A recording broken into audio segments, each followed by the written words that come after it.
Gemara. We're starting the final pedic of Bava Metzia, which is Habayis Bahalia. And this Gemara is actually, this pedic is a segue into Bava Basra. In fact, when we learned Bava Basra right in the beginning, they said this is the Gemara there. I shouldn't divided what happened. Is exactly a continuation of this pedic here. So let's start with this pedic here. We're talking in this case over here, the very first person is talking about two partners or two brothers that divide a Yerush. So Habayis va'aliyah. We're just starting the 10th page. Kafkuf tazayin amid beis. Habayis va'aliyah. You have a person who lives downstairs and a person who lives upstairs. The two owners. Shenaflu. And Shoshana, both the people, Shenaflu, the house collapsed. Now, when the house collapsed, the materials of the house, who gets to own the materials of the house? Ishneim chokin, they divided equally, be'etzim u'ba'avonim u'ba'of, they divided equally. That's part number one. And we'll say in the Gemara, talking about a case where we don't know, nobody recognizes their parts, or it was moved and shifted, and you can't tell where it came from. Now, bear in mind, there's two ways that the house can collapse. One way it collapses is that the weight of the upstairs sort of pushes down the stones from the downstairs and breaks them. So it's really the broken stones are from the downstairs, or it could be the house fell sideways. So then the stones that fell further, in probability is that they're the ones that broke, and the whole stones are probably from downstairs because it didn't fall that such a great distance. So we'll see what happens. It's talking about a case where you cannot tell, because obviously each one wants the whole stone. What are you going to do with broken stones? Each one wants the complete bricks so that they can rebuild. And each one claims all the whole ones are mine and the broken ones are yours. So this right now we say divide equally. And the Shem already say equally means proportionally, meaning that if, let's say, the upstairs was 6 feet high, the ceiling, and the downstairs was 5 feet high, the ceiling, then it's 11 feet of stones, and then you work out the proportions that this person gets, a certain percentage, a larger percentage of stones, this one gets a smaller. It's all proportion of what of the slab. Right now we're talking about assuming they're all equal, both the same height. The Royin, the next part of the mission is, and we see Eilu Avanim Asay L'Shtab. Now we have to assess. So now this clause in the mission sounds like we can assess which was probably or all likelihood broke. And that is just totally the case. And if we can see that the stones fell further away, then obviously it's the one from upstairs that fell further away. One downstairs didn't fall so far.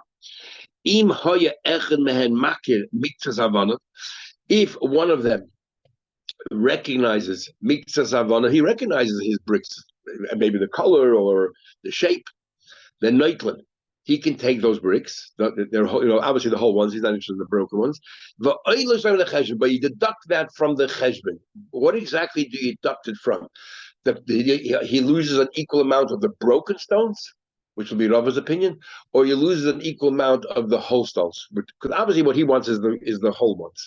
So if he gets 20 whole bricks, that means we deduct from the 20 whole bricks, and the other one gets in lieu of this, or no, the other one gets 20 broken ones in lieu of this. We'll see in Machlekes Abai B'Rabba. Says the Gemara, the fact it says you can assess, obviously you can tell. Well, how can you tell? How can you tell? If assuming all the stones are exactly the same, how can you tell which stones are from, who gets it broken or not? It's simple. If it fell straight down, then the broken one, the bottom one broke, obviously that's why the top floor collapsed.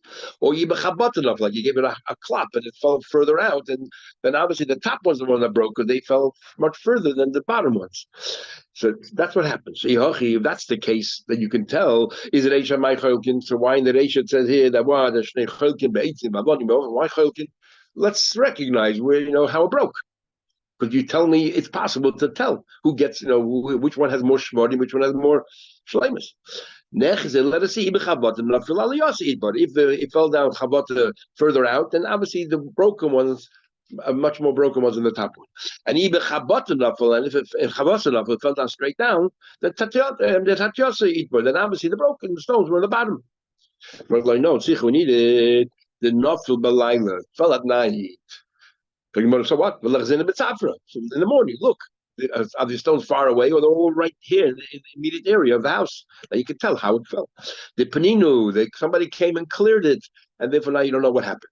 Let's find out who cleared it away. It doesn't happen by itself. Let's ask him, were the stones far away from the house or they were all gathered together where the house was? People in the street went and cleared it out because it was blocking the way something, and we don't know who to ask. But they left. So the man Yosef, let us see who shus it is, which is the same beginning of Basra. Let us see who has the stone, and we have a rule that that if it's in your property, probably it's yours. The other one is the moitzi. Property left. Put it on too. Let's say this guy has a chelik. There's also a chutzner. Every house has a chutzner. So possibly the guy upstairs has a chutzner on the right side of the house, and the guy downstairs has a chutzner on the left side of the house. Let's see where all the stones.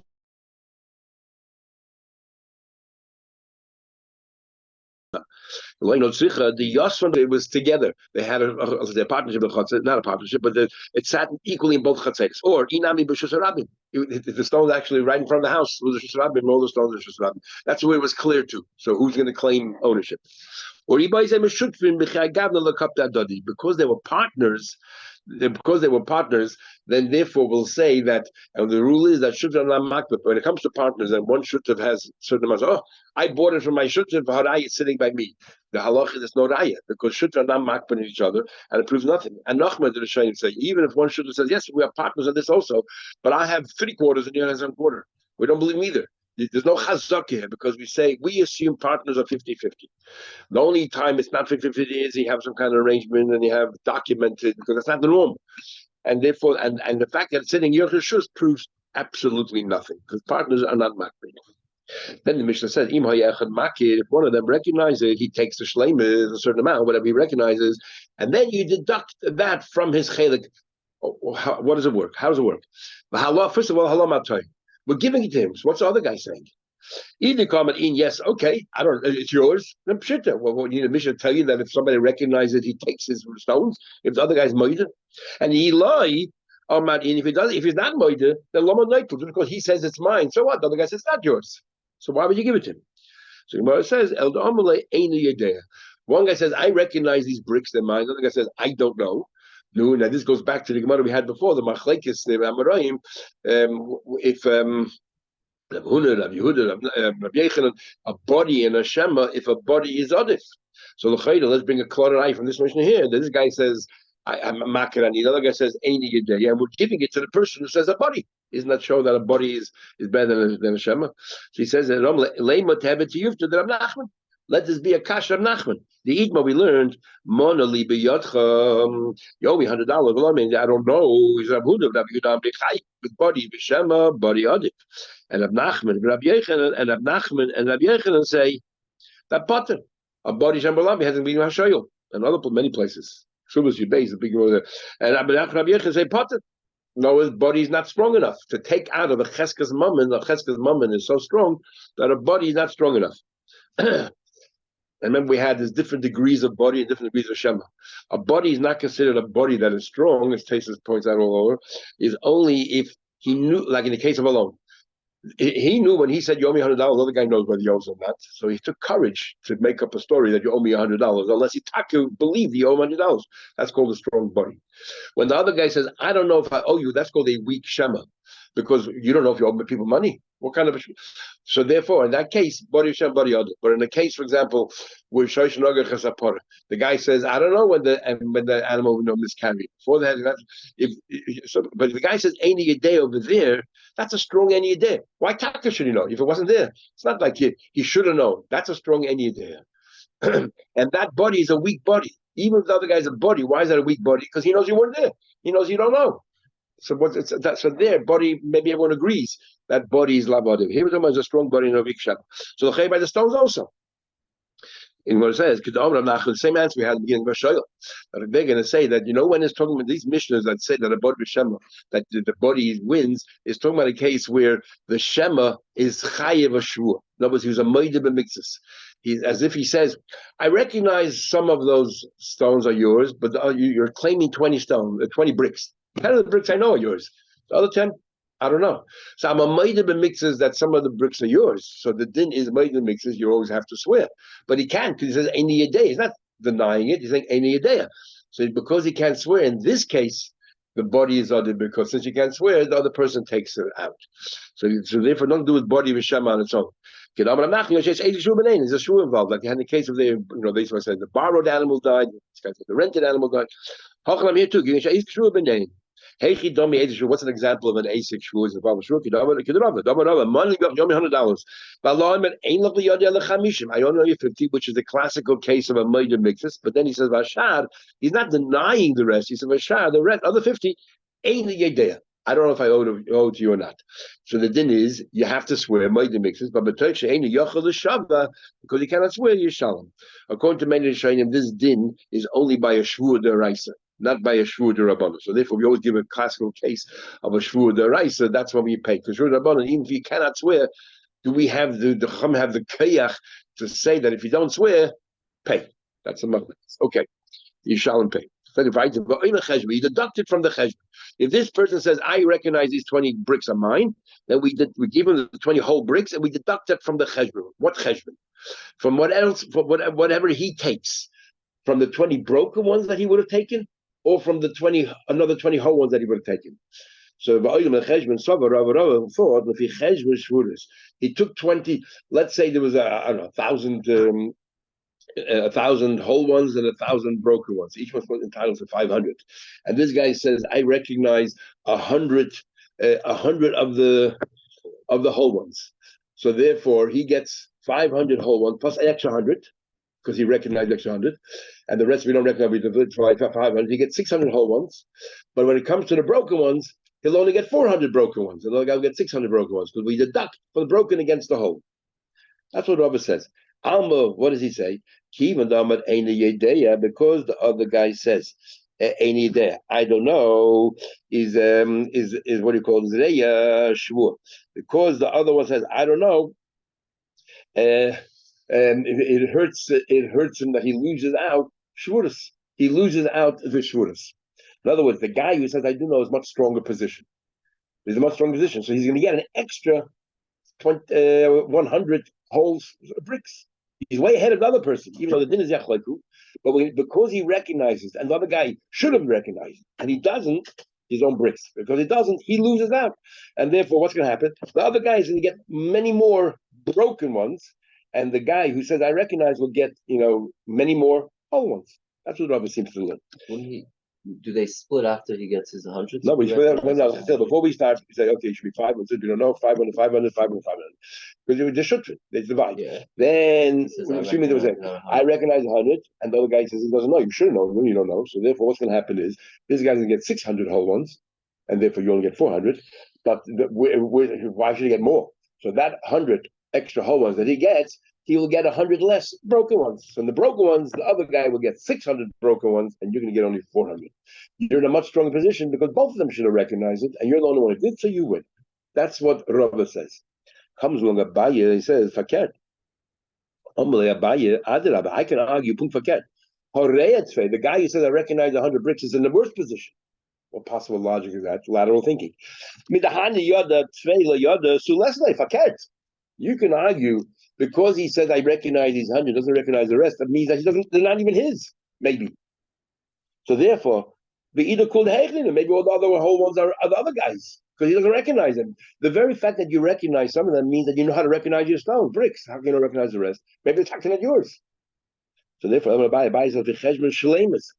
Whatever he takes 100 extra, he says, I recognize these 100.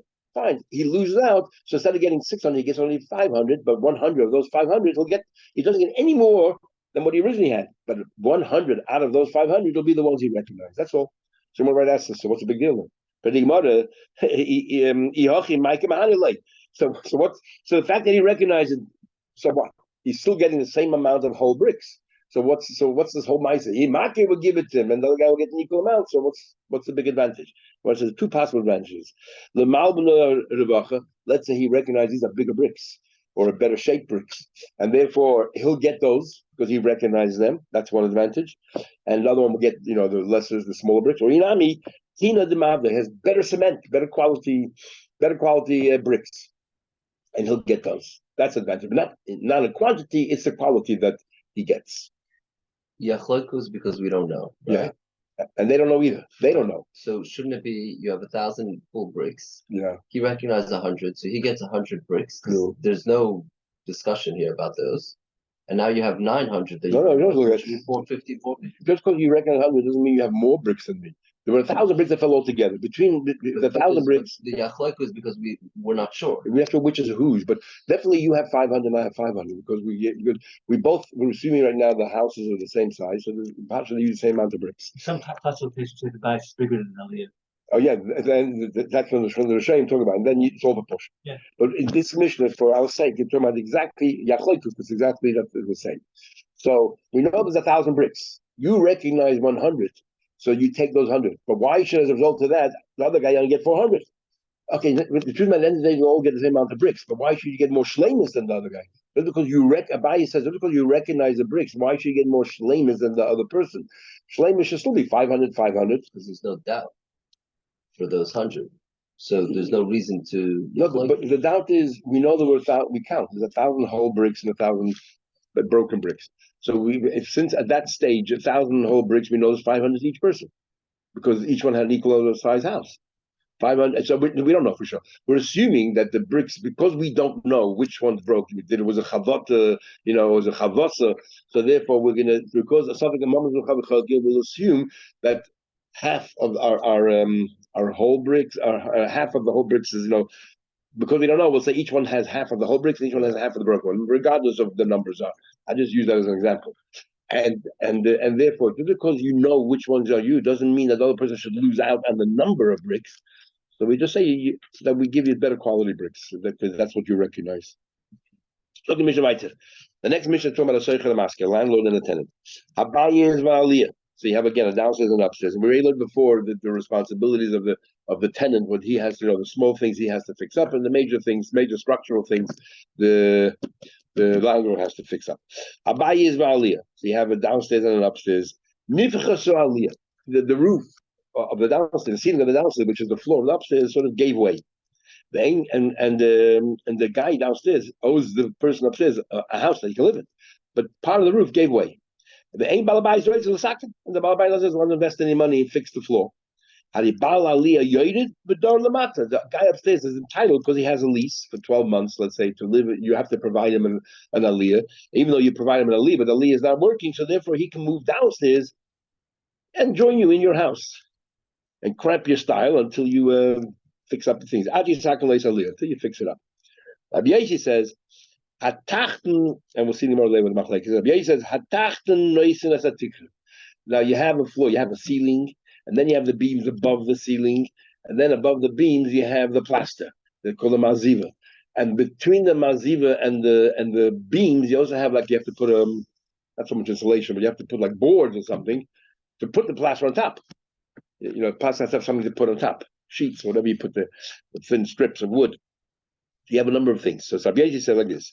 When it comes to the tikra, the beams themselves, that's the guy downstairs, the landlord. But the Elyon, the guy upstairs, has to put maziva. The guy downstairs already has there's a floor there already. You want to have a plaster floor, a flat floor? For that, you have to pay. Now, if you don't have that plaster floor, if you don't have a proper floor, and you only have beams, if that guy's washing negel so the water will go right between the beams downstairs, and it'll cause damage to downstairs. Nevertheless, that's going to be the argument we'll have in who has to make sure that no hezek take place. The mazik has to avoid it, or the nizik. And the Gemara thinks that maybe that's the machlekes. Maybe the Gemara concludes differently. As we'll see. So, first of all, when we say a floor opened up and the guy can move downstairs, how much did the floor open up? If the majority of the floor gave way. Even just 4 tefachim, there's a hole right in the middle there. 4 tefachim, that's grounds for the guy upstairs to move downstairs or force the guy downstairs, the landlord, to fix it up. Rav says the majority of the floor. Rav says the majority of the floor. If it's only 4 tefachim, he cannot move in downstairs. He cannot force anything. Why not? A person can live part upstairs, and let's say 4 tefachim. That's where you have your pantry. So your pantry, you put it downstairs in the landlord's house. Every time you want food, you go downstairs and you take your food out. But otherwise, you can still live upstairs. So it's not mechuyev to fix up the whole entire floor because of 4 tefachim. However, Shmuel says Barba, even for Tvachim. Ain't other dog Chetzel Machal. How can you live that way? What? Every time you want food, every time you want to get your clothes, you have to go downstairs and take it, and the rest of the time, it's not called living. Hey, what are we talking about? Now, why should the guy downstairs have to what's the situation that he has to fix your floor? The guy's the landlord, right? If he said to him, Aliyazu, remember there's the difference is Aliyah Stam, Aliyazu. If he says, Stam, I'm going to rent you out a second floor. If the second floor is not usable anymore, he's going to find you another second floor in another house. And yet here we're talking about the same house. Obviously he said Aliyazu. But we know when you say Aliyazu, if the Aliyah disappears, he's not going to replace it because the Aliyazu is no longer here. What do you want me to do? So you want to say, what's talking about? Idam Aliyazu, this Aliyah, Azda, it's gone. Too bad. Why should he at all reimburse or take care of the tenant? Eladam Aliyah Stam. He said, I'm renting out an upstairs. No, if you said renting upstairs, the landlord's responsibility. Find him another upstairs. If he doesn't own another building, let him rent the place for him till the end of the lease. You know what I'm talking about here? We needed the Amalei Aliyazu Shani Maskilach. He said these words clearly. This aliyah that I'm renting out to you, kisalka, if it disappears, solik bahada. That if it disappears, you can come and join me. Solik bahada. It goes away. V'chinochis chavis bahada. And he said basically that if it disappears, you go, as long as it's there, you'll live there. But v'chinochis, if it comes down, then chavis bahada, you'll come down with it. Nosy clearly told him, you can join me if the upstairs falls apart. So I need a mission said that's an arrangement. That's an arrangement. Elon Rashi. The Amalei said to him, Aliyazu. This is what the word that he said to him in the contract. This upstairs, Sha'agabe Baizer, which is above this house. Why did he have to? He said this, but he related it back to this house. Why do you relate it back to this house? As if to say, Ani maskelach, I am renting you. So therefore, because he put into the contract, if you just say Aliyazu, that's enough. By saying Aliyazu Baizer, as if you just say, as long as the Li is on top of the Bais, you live in the Li. If the Li is not on the Bais, move into the Bais. Otherwise, why do you reference this bias? The Hashabit bias aliyah, as if he's indebting the bias to the aliyah. If it doesn't work out, you join the bias. That's what it sounds like. Otherwise, I put it in there. Just like the story of the person said his friend Dolly he said Dolly is this vines, these traveling vines, they go over the walls. That's growing on top of a peach tree. I'm selling you. And then what happened if the peach tree was removed?